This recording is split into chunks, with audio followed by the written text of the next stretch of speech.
Siempre lo decimos, y parece así, pero siempre lo decimos cuando venimos a veros y cuando tenemos la oportunidad de compartir con vosotros, es que es una frase que nace del corazón. Qué bien se está en casa. Es una maravilla venir, es una maravilla estar con vosotros, es una maravilla compartir. Y pues nada, estamos muy agradecidos de poder acompañaros hoy. Muy agradecido a Alain que bueno, pues me pidiera que le cubriera la predicación hoy. Os traemos en primer lugar un abrazo muy fuerte de nuestros pastores Eduardo y Ana, que están disfrutando de su nueva vida jubilados, con la familia, los nietos, los hijos, las obligaciones varias. Pero bueno, el otro día me crucé unos mensajes con Eduardo y bueno, pues me mandó un abrazo muy fuerte para vosotros desde la playa y desde el sol y desde Blanes. Así que, y también nos traemos un saludo también de, bueno, pues de nuestra iglesia, de la iglesia de Sarrico. Sabéis que ahora mismo estamos pasando por una época de reconversión y de desierto, sin pastores, con un grupo de personas pues que están intentando pues organizar un poco la vida de la iglesia y bueno, pues de los diferentes líderes que estamos en los diferentes ministerios. Así que nada, os pedimos que nos tengáis en vuestras oraciones, que os acordéis de nosotros, no para que aparezca un pastor, que eso es la oración principal, sino, como a nosotros nos gusta decir, que seamos la iglesia preparada para lo que Dios tenga para nosotros, que nos preparemos como iglesia para lo que Dios tenga para nosotros, y Dios proveerá del pastor o pastores o pastoras o chihuahuas o dobermans que necesitemos, pero sobre todo que nos pille preparados, que cuando llegue el momento nos pille preparados y que oréis por nosotros por ello. Bueno, va a sonar muy político, pero es que me viene de formación profesional, así que no puedo evitarlo. Puedo prometer y prometo que yo no había hablado con David ni habíamos mantenido ningún tipo de comunicación al respecto de hoy, y la verdad es que cuando hemos entrado por la puerta y estabais en la clase y le estaba escuchando hablar de historia, de lo importante que es conocer la historia, y he dicho, digo, madre mía, qué maravilla, ¿no? Con lo que más o menos había preparado para compartir aquí hoy con vosotros.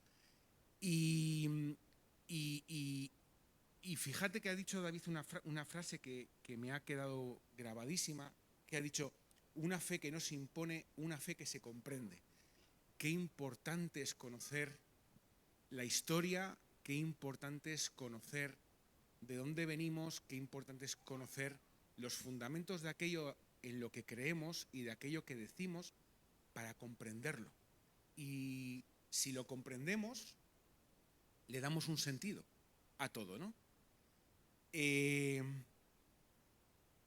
Hoy, bueno, ahora vamos a eso. ¿Cuántos de los que estamos aquí provenimos de la tradición cristiana católica? Levantemos la mano, así, tranquilamente. Unos cuantos. Vale.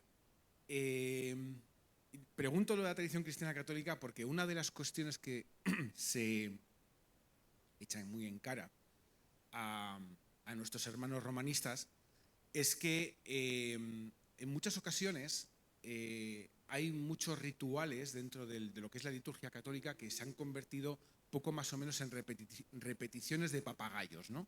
Y los que venimos de un trasfondo católico sabemos muchas veces, o los que hemos tenido que ir a una celebración católica por cualquier motivo, pues nos habremos dado cuenta de que en muchas ocasiones hay oraciones, frases, expresiones que se hacen y que parece que no tienen ningún tipo de sentido, ¿no?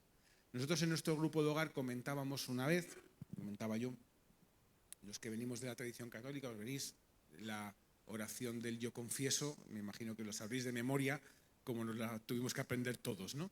Para aquellos que no la conozcáis, la oración del yo confieso es una oración muy poderosa, que es una confesión pública de pecado que se hace dentro de la liturgia católica, ¿vale?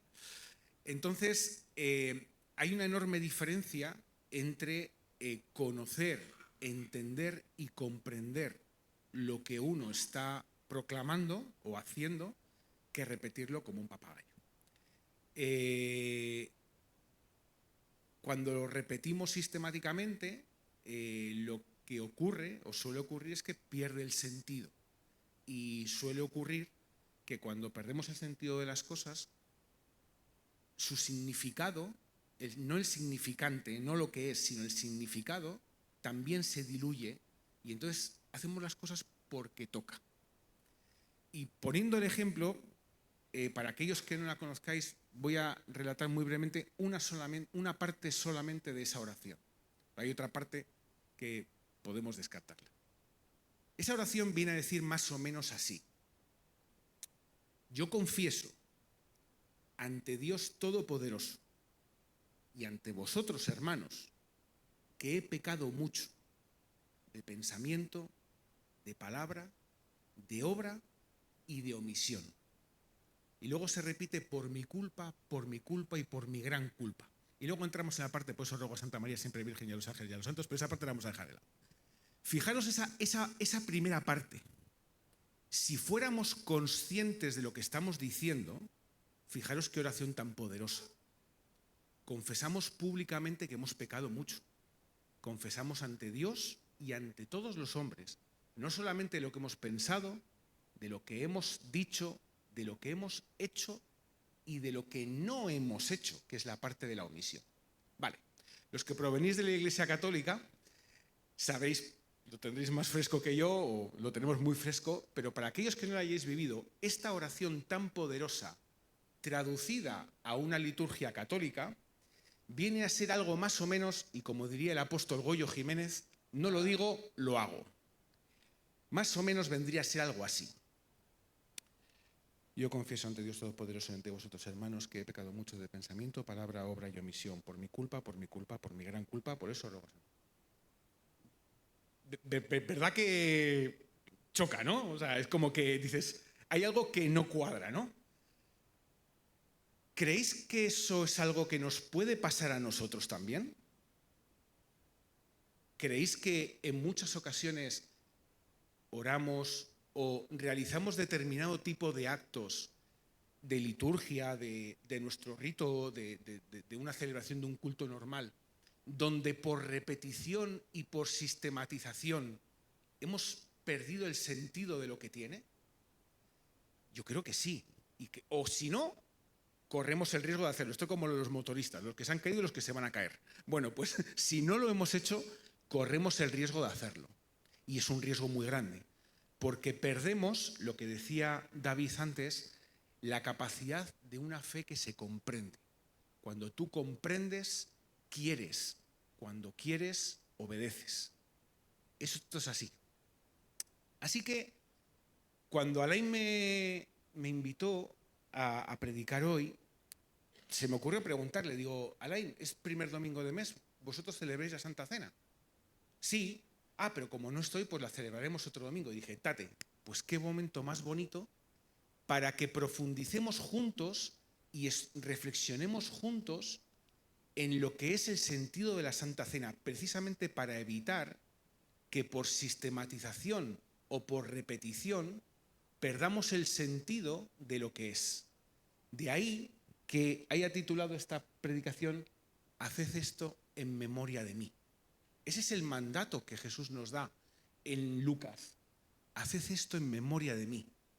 Lo que decía David antes, por eso he dicho que doy gracias a Dios, pero que no habíamos hablado. Recordar, lo importante que es recordar. Pues esto es lo que me gustaría en el día de hoy que compartamos juntos, y vamos a hacer una reflexión acerca de lo que es la Santa Cena en sí, pero entendiéndola, intentando entenderla, aprendiendo juntos a entenderla dentro de su contexto. Porque todos sabemos que cuando, de los que ya no somos tan jóvenes, todos sabemos que cuando Jesús se reúne con sus discípulos para celebrar la Santa Cena, de hecho, él lo mismo dice, ¿cuánto he deseado celebrar esta Pascua con vosotros? Lo que hoy conocemos como la Santa Cena, sabemos todo el mundo que se enmarca dentro del contexto de la Pascua judía, ¿vale? Bien, vamos a profundizar un poquito, ¿no?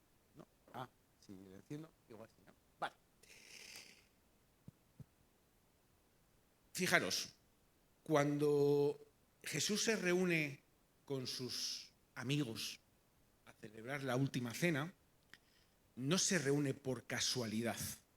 No es una casualidad que se celebrara aquel día, en aquella noche, en aquel contexto y en aquel momento. Dios no actúa por casualidad, y muchísimo menos Jesucristo tampoco lo hacía. Para poder entender y comprender lo que significa para nosotros hoy la Santa Cena, tenemos que entender y comprender lo que significaba para el Jesús judío, sus amigos judíos y para el pueblo judío el contexto de la celebración de la Pascua, el contexto de la celebración de la Pesaj, que se llamaba en hebreo. La festividad judía más importante, la festividad de los panes sin levadura, era una Pascua, era una fiesta que, todos sabemos, celebraba la milagrosa liberación de Israel de la esclavitud de Egipto y estaba diseñada por Dios no solamente como un recordatorio, sino estaba diseñado como una lección. Toda la, vamos a llamarlo, toda la escuela teológica en torno al pueblo judío no solamente tenía una parte doctrinal, que la tenía, pero era una parte de enseñanza pragmática. Todo tenía una enseñanza.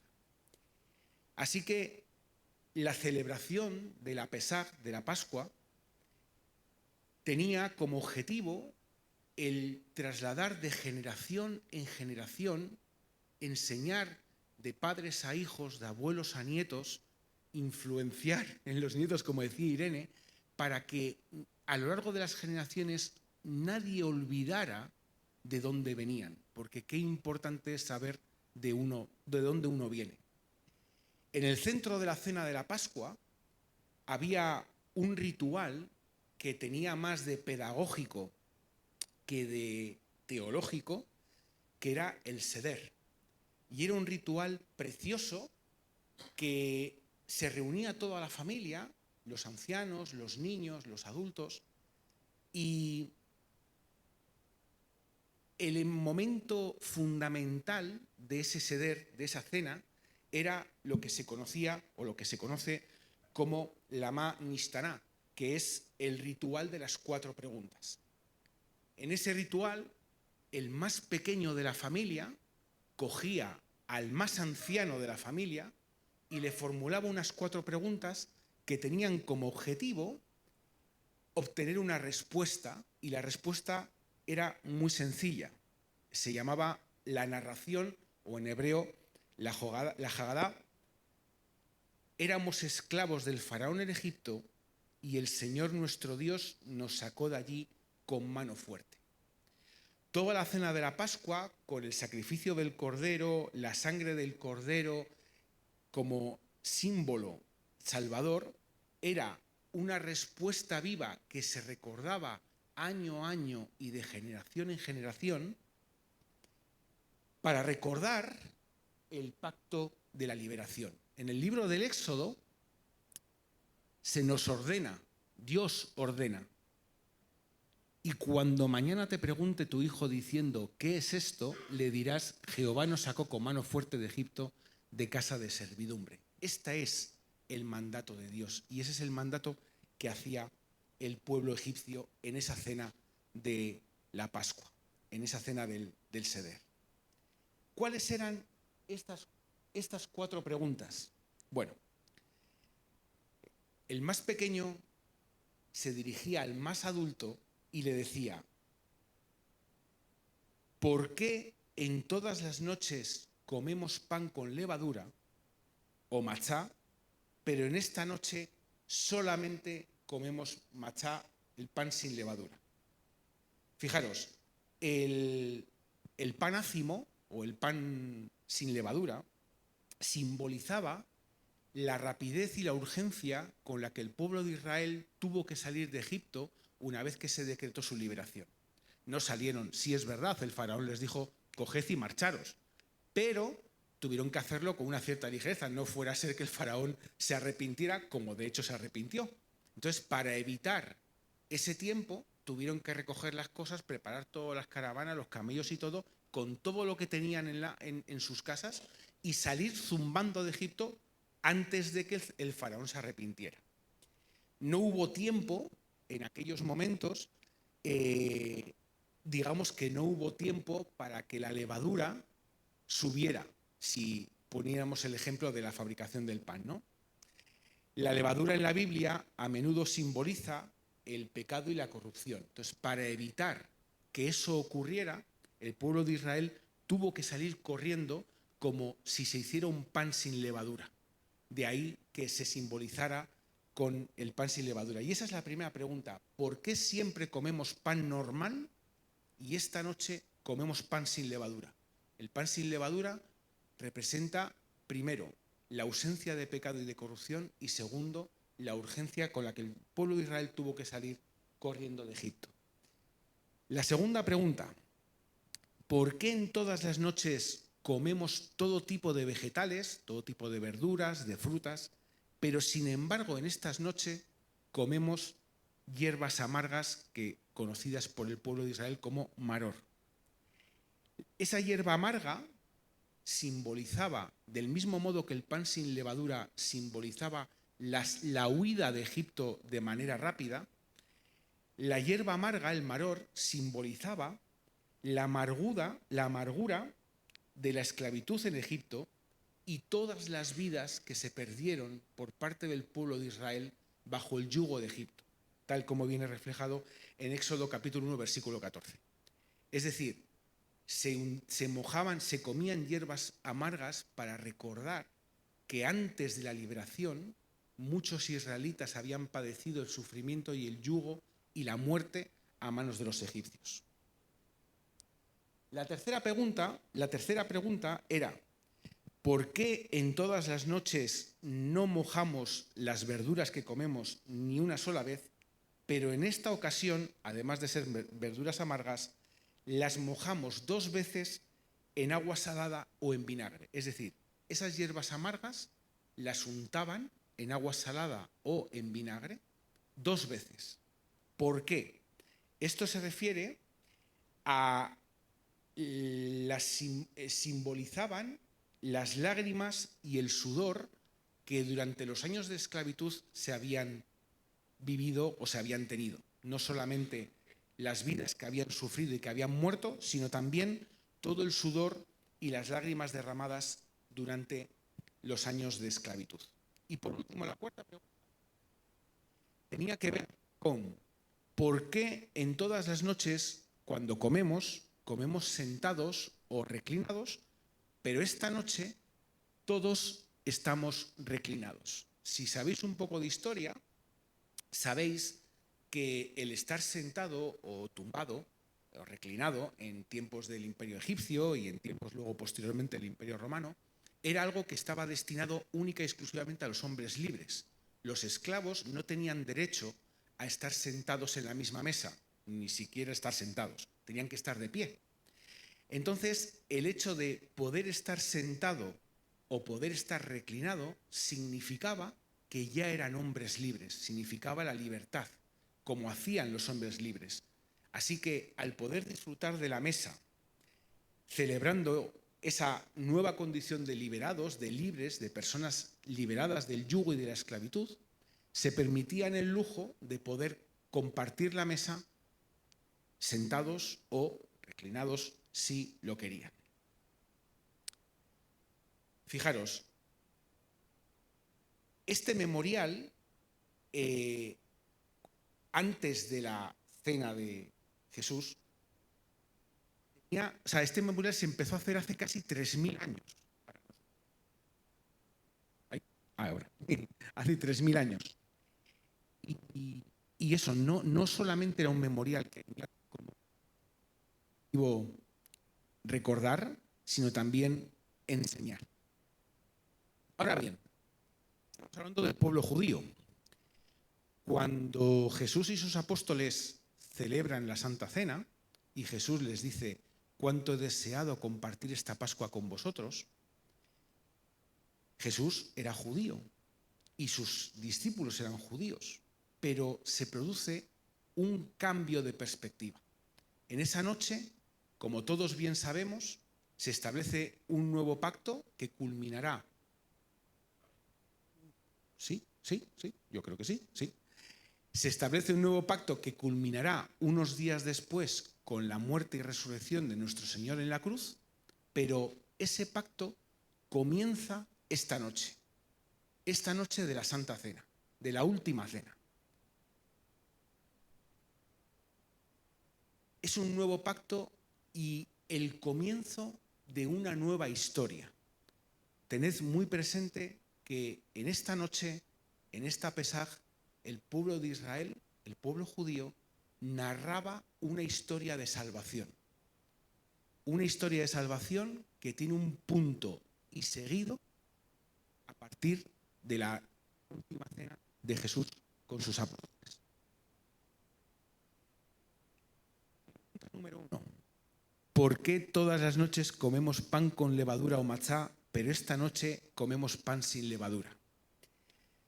Juan 6:35. Jesús es el pan de vida sin levadura de pecado. Recordad que en la Biblia, en el Antiguo Testamento, la levadura muchas veces tiene que ver con el pecado y con la corrupción. Jesús se convierte en una ofrenda pura y así pues el apóstol Pablo, inclusive en Corintios, en la primera carta a los Corintios, capítulo 5, lo dice: limpiaos pues de la vieja levadura, porque nuestra Pascua, que es Cristo, ya fue sacrificada. Con lo cual, ¿por qué comemos el pan sin levadura? Este es mi cuerpo, que por vosotros es partido. Comemos el pan de vida, que es Cristo Jesús. ¿Por qué en todas las noches comemos cualquier tipo de vegetales, pero esta noche hierbas amargas? Cristo bebió la copa amarga del juicio de Dios sobre el pecado. Así lo dice Mateo 26:39.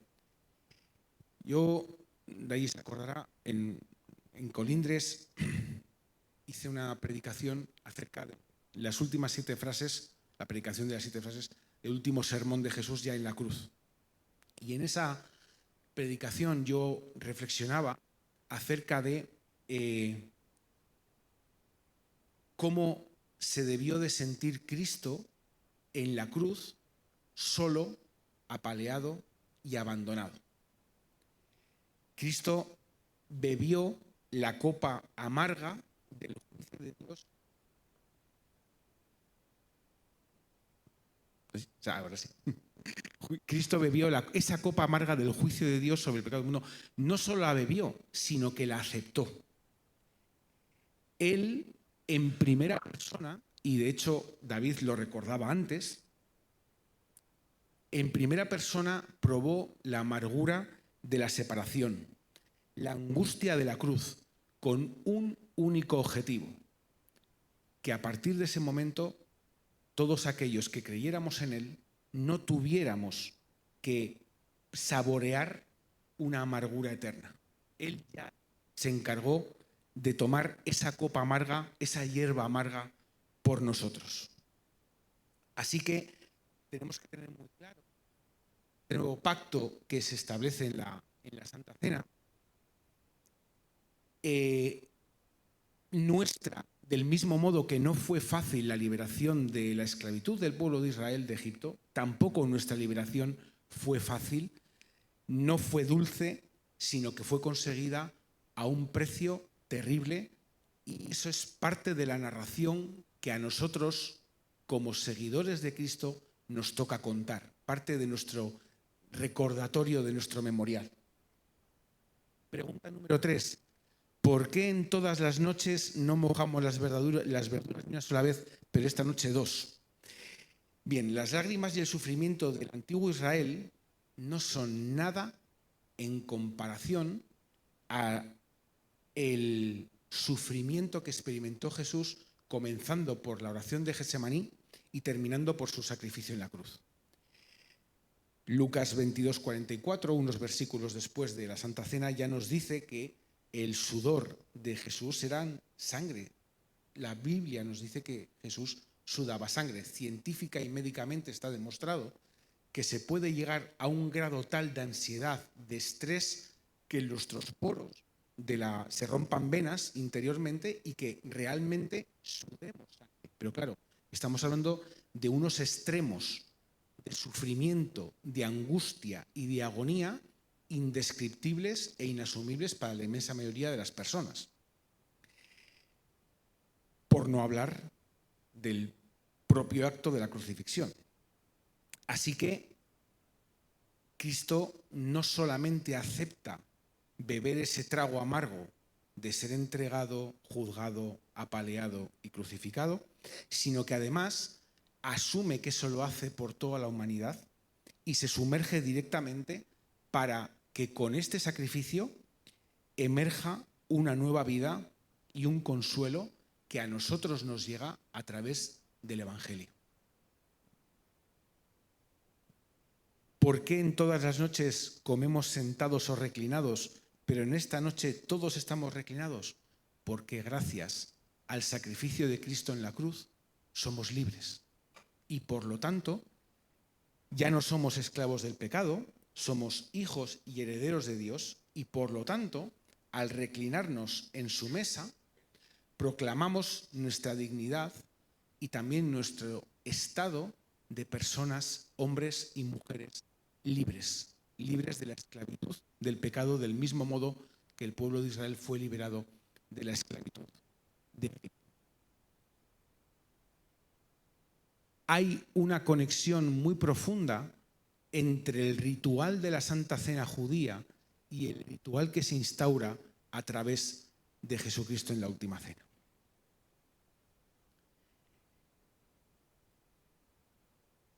Ese ritual se basaba en 4 preguntas. Cada una de esas preguntas tenía por objetivo una respuesta, esa narración que estaba dentro de la liturgia del pueblo judío. La noche en la que Jesús celebró esta última cena con sus discípulos y que instauró este nuevo memorial, él no abole, él en ningún momento elimina esas 4 preguntas, sino que él mismo se convierte en la respuesta eterna para cada una de esas 4 preguntas. Cuando al tomar el pan y el vino, Jesús, como dice Lucas 22:19, termina diciendo: haced esto en memoria de mí, convierte el acto de la Santa Cena y por extensión el recordatorio que hacemos periódicamente sobre la Santa Cena en un nuevo Haggadah, en una nueva narración, nuestra narración, la narración de nuestra historia como pecadores, de nuestra historia como hijos de Dios a lo largo de los siglos y a lo largo de los milenios con el favor de Dios. Y toda esa cosmología que hay se resume en un memorial donde proclamamos que, primero, hemos sido limpiados de la levadura del pecado por el pan de vida, que es Cristo. Segundo, hemos sido liberados de la amargura del pecado gracias a su sacrificio. Y tercero, hemos sido redimidos de la esclavitud del pecado y hemos sido llevados a la libertad en Cristo Jesús. Así que lo que Jesucristo hace al celebrar la última cena con sus discípulos es tomar aquella antigua tradición y en un acto soberano y divino convertirla en la respuesta definitiva para nuestra propia historia. Él no estaba contando una antigua historia, él estaba inaugurando una nueva historia. Esto es mi cuerpo, que por vosotros es dado, haced esto en memoria de mí. Jesucristo se convertía en ese Cordero Pascual que celebraba el pueblo judío, que era sacrificado como si fuera un símbolo, pero en el caso de Jesús, ese símbolo fue reemplazado por un sacrificio real. No era un símbolo, era un sacrificio real. la copa, su sangre, tomó la copa y declaró: esta copa es el nuevo pacto en mi sangre que por vosotros se derrama. Lucas 22, 20. La sangre del cordero, recordamos la historia que se nos relata el Éxodo, cuando pintan los dinteles de las puertas con la sangre del cordero para que el ángel de la muerte reconozca quiénes son los hijos del pueblo de Israel. La sangre de ese cordero en el dintel para escapar al juicio se convierte en la sangre de Cristo derramada en la cruz. Él es el Cordero de Dios, Juan 1:29, cuyo sacrificio nos saca de la esclavitud del pecado y nos asegura la vida eterna. Así que esta noche en la que Jesús y sus discípulos se reúnen y Jesús encima, perdonadme la expresión, pero tiene la sorna de decir, cuánto he deseado comer esta Pascua con vosotros, es como, vale, o sea, me estás diciendo que deseabas hacer esto por nosotros. Pues sí, lo deseaba voluntariamente.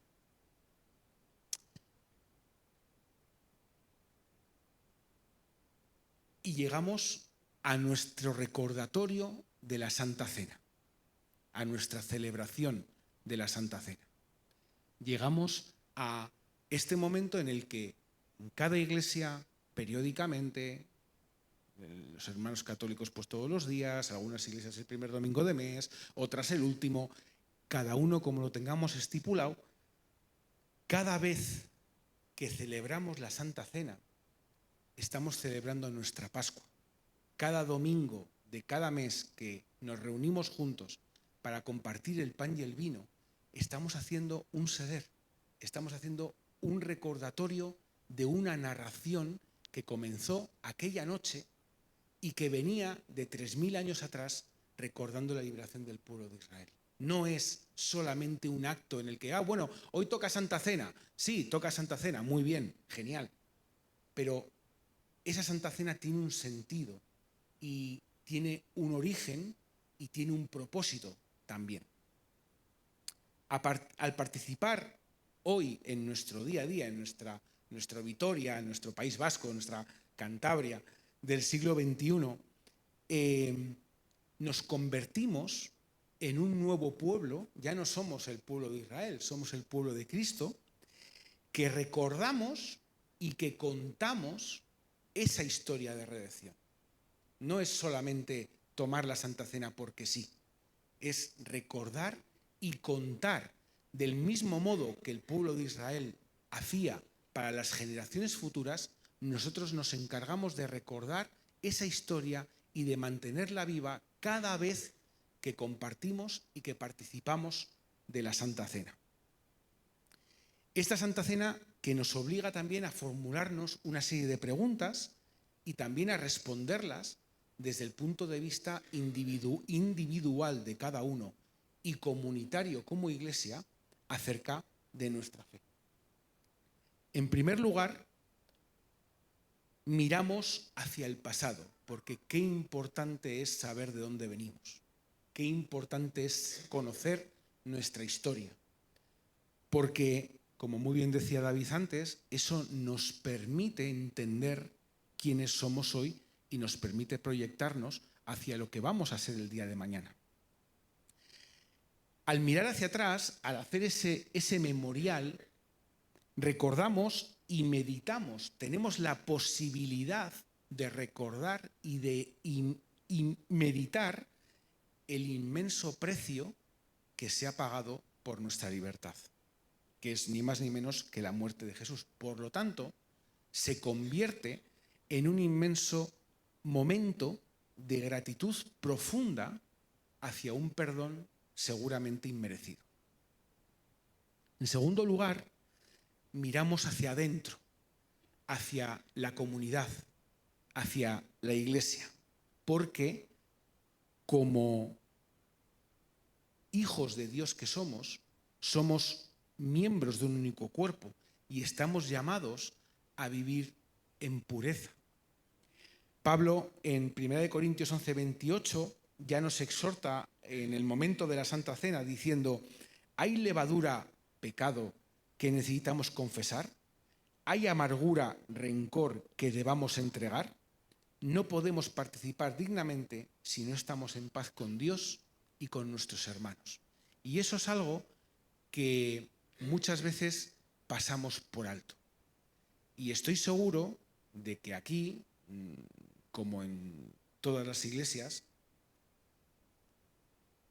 ¿verdad que si en algún momento hemos tenido dudas de si estamos en condiciones de participar en la Santa Cena y a lo mejor se nos ha pasado por la cabeza una fugaz tentación momentánea de no levantarnos de la silla y quedarnos sentados, pero no lo hemos hecho por el qué dirán? Porque a ver si alguien me ve que no me levanto a tomar la Santa Cena. Por si a ver que alguien va a opinar es que me pasa algo. Pues a lo mejor es que hemos perdido el sentido y es que toca tomar la Santa Cena. Y como toca, pues nos ponemos de pie y compartimos. O mejor aún, seguro que en esta iglesia no pasa, porque no pasa en ninguna iglesia cristiana, porque estoy convencido de que nadie nos hemos mirado cotilleando con el rabillo del ojo a ver quién se levanta. ¿Y cómo tiene las santas narices de levantarse? Pero mírale, pero si va con... pero cómo se atreve.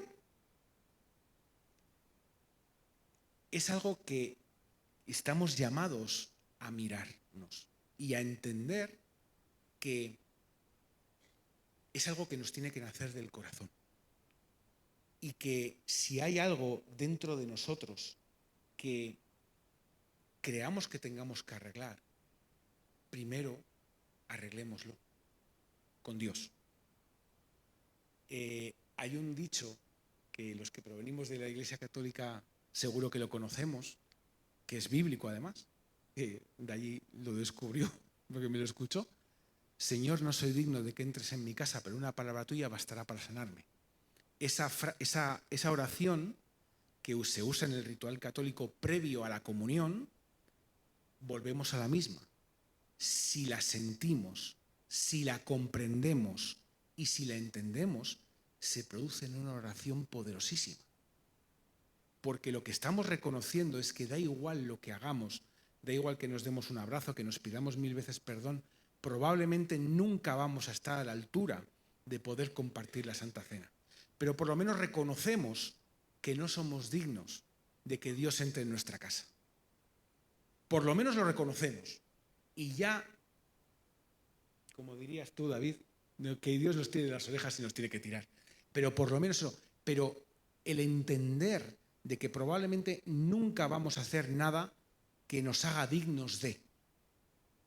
Pero si por lo menos nos paráramos ese momento antes de comer el pan, antes de beber el vino o el mosto, lo que compartamos, si nos paráramos ese momento en silencio a decir: Señor, no soy digno de que entres en mi casa, pero si tú quieres, vamos para adelante.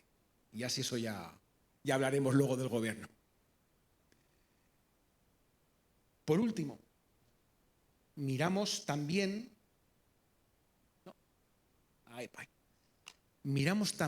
hacia adelante. Es una profecía, es una esperanza. Porque fijaros, yo no sé aquí, pero por lo menos en nuestra iglesia, Eduardo tenía la costumbre de decir: y cada vez que hagáis esto y recordamos este acto, hasta que tú vuelvas. Primera de Corintios 11:26. La cena, la Santa Cena, es un recordatorio que hacemos los seguidores de Cristo hasta que Él venga. Es como recordar constantemente, una y otra vez, mes tras mes, semana tras semana, domingo tras domingo, de generación en generación, lo que Jesucristo hizo por nosotros, lo que Dios hizo por amor a su creación, hasta que Cristo vuelva o hasta que nos llame a su presencia. Es un grito de esperanza y sobre todo es una especie como de spoiler, una certeza de que esta Santa Cena que compartimos es un anticipo de lo que compartiremos, Dios mediante, en la vida eterna, en su presencia. Así que tenemos que esta narración de nuestra propia historia de redención es un recordatorio, es una llamada de atención y también es un símbolo de profecía de esperanza. Y todo esto, ¿cómo lo vivimos en nuestro día a día? Es importante no olvidar la historia y, en la medida de nuestras posibilidades, que algunos las tenemos muy pocas, intentar vivir de acuerdo a esa libertad que esta historia nos ha dado, lo cual ya es tela, ya es tela, porque realmente, y si fuéramos honestos, cada uno con nosotros mismos, pues tendríamos que reconocer que nunca vamos a estar a la altura, nunca. Pero bueno, podemos estar en el camino y con nuestros más y nuestros menos, pues vamos tirando a ver qué pasa, ¿no? Es complicado y es muy difícil, nadie dijo que fuera fácil, pero es así. Ahora bien, pregunta práctica número 1 en nuestro memorial de redención. ¿Por qué vivimos así? Si creemos firmemente que Cristo nos ha librado del pecado, ¿por qué seguimos atados a viejos hábitos y cadenas? ¿Por qué permitimos que nuestro antiguo hombre, nuestro viejo hombre, nuestra vieja mujer nos tiren? Bueno, probablemente porque hayamos pasado más años con el viejo hombre que con el nuevo. Muy probablemente sea así. También puede ser porque somos humanos y porque evidentemente, como buenos humanos que somos, pues tenemos la terrible tendencia a torcernos, ¿no? Tenemos la tendencia a que aunque nos pongan una vara, pues siempre tendemos a escorarnos un poco, ¿no?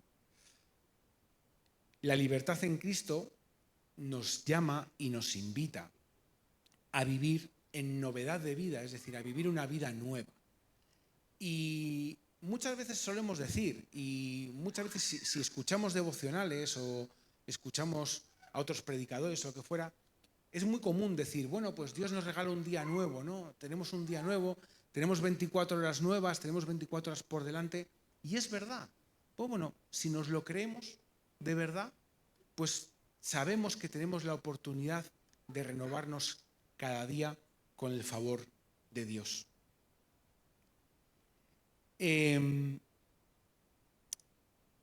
¿Por qué tenemos amargura? Si Cristo bebió la copa de la amargura por nosotros, ¿por qué insistimos en aferrarnos a la amargura, el rencor, la falta de perdón?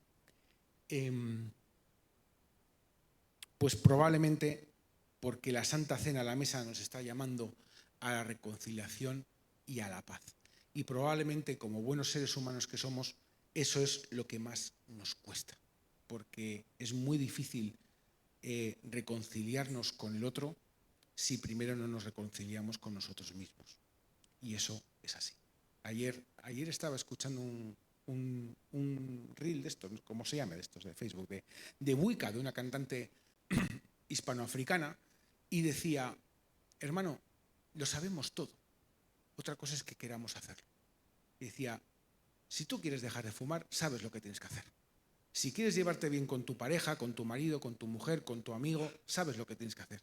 Si quieres ser un mejor ciudadano, sabes lo que tienes que hacer. Lo sabemos todo.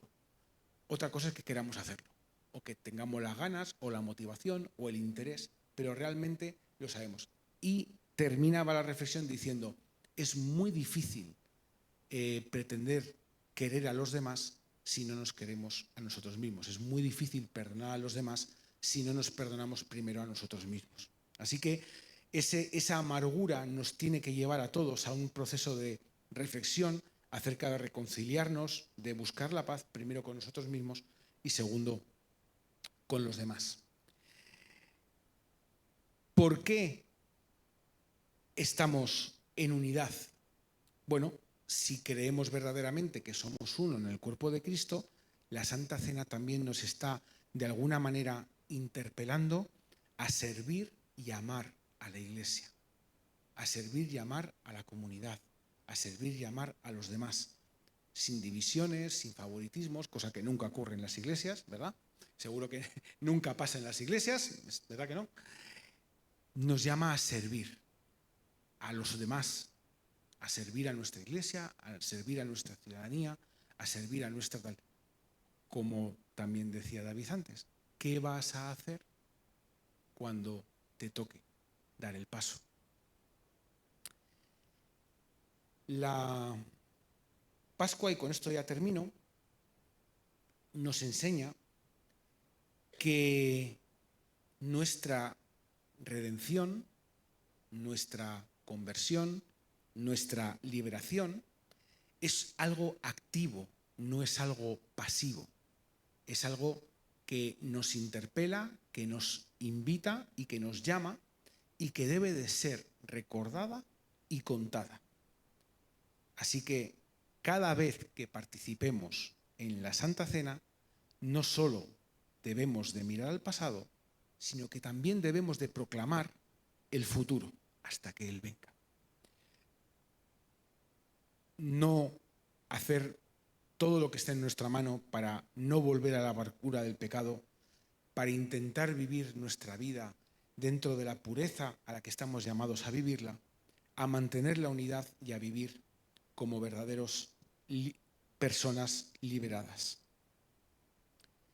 Si no estoy mal, creo que vosotros celebraréis la Santa Cena el domingo que viene, así que no soy el profesor aquí que ha dado la masterclass esta mañana de Historia del Protestantismo en el País Vasco, pero espero y deseo que cuando nos enfrentemos todos, yo el primero, a la celebración de la Santa Cena, espero y deseo que por lo menos nos planteemos estas cuestiones, que nos planteemos que no es porque toca, no es porque es el domingo de la Santa Cena. El domingo de la Santa Cena es un día elegido en el calendario para un recordatorio de un acto mucho mayor y mucho más grande, que nos sirva para convertirnos en narradores vivientes de la historia de Cristo. También una vez predicaba en nuestra iglesia que no hay, que se sepa, un documento escrito de manos de Jesucristo. No, que se sepa, no hay ninguna carta escrita de su puño y letra. Sin embargo, cada una de las personas que 2000 años después seguimos con ese legado del que también hablaba David antes, seguimos con su mandato y seguimos sus caminos, somos las cartas escritas de Jesucristo. Cada uno de nosotros tenemos nuestra historia y cada historia de cada uno de nosotros es distinta. Algunas son muy traumáticas, algunas son tremendamente poderosas, otras son más sensatas, más normales, otros pues somos un proceso de desarrollo y de evolución. Cada uno somos una historia distinta, pero la realidad es que cada una de nuestras historias es la historia del nuevo pacto de la redención de Cristo que celebramos, que recordamos en memoria suya cada vez que compartimos la Santa Cena juntos.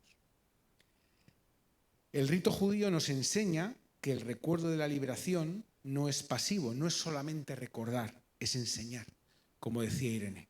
Tenemos una obligación para las generaciones futuras, tenemos una obligación para la gente que viene nueva a nuestra iglesia o la gente que conocemos. Tenemos una obligación, como decía David antes, de ser testimonio, de dar testimonio y de ser luz allá donde vayamos, en nuestro trabajo, en nuestras aficiones, en nuestro momento.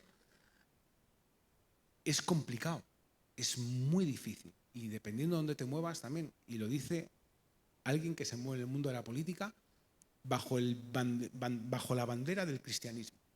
Es muy difícil, pero es nuestro llamado y es nuestra obligación. Vosotros, yo, somos literalmente, la respuesta a esa pregunta que yo soy raro. A mí me la han hecho, pero soy raro, alerto. Pero igual a alguien de vosotros o a alguien que conocéis os la habrán hecho. ¿Por qué eres diferente? ¿Qué hay en ti? Es que hay algo en ti, me gustará, no me gustará, pero hay algo en ti que es diferente. Pues nosotros, cada uno de nosotros, creyentes, somos la respuesta individual a esa pregunta. Si hemos sido liberados por el Cordero, vivamos en santidad, vivamos en servicio y vivamos dando testimonio, para que aquellas personas que se preguntan por qué somos diferentes, nuestra respuesta sea tan sencilla y tan compleja como será porque soy cristiano. Ya está. Dicho esto, que Dios os bendiga.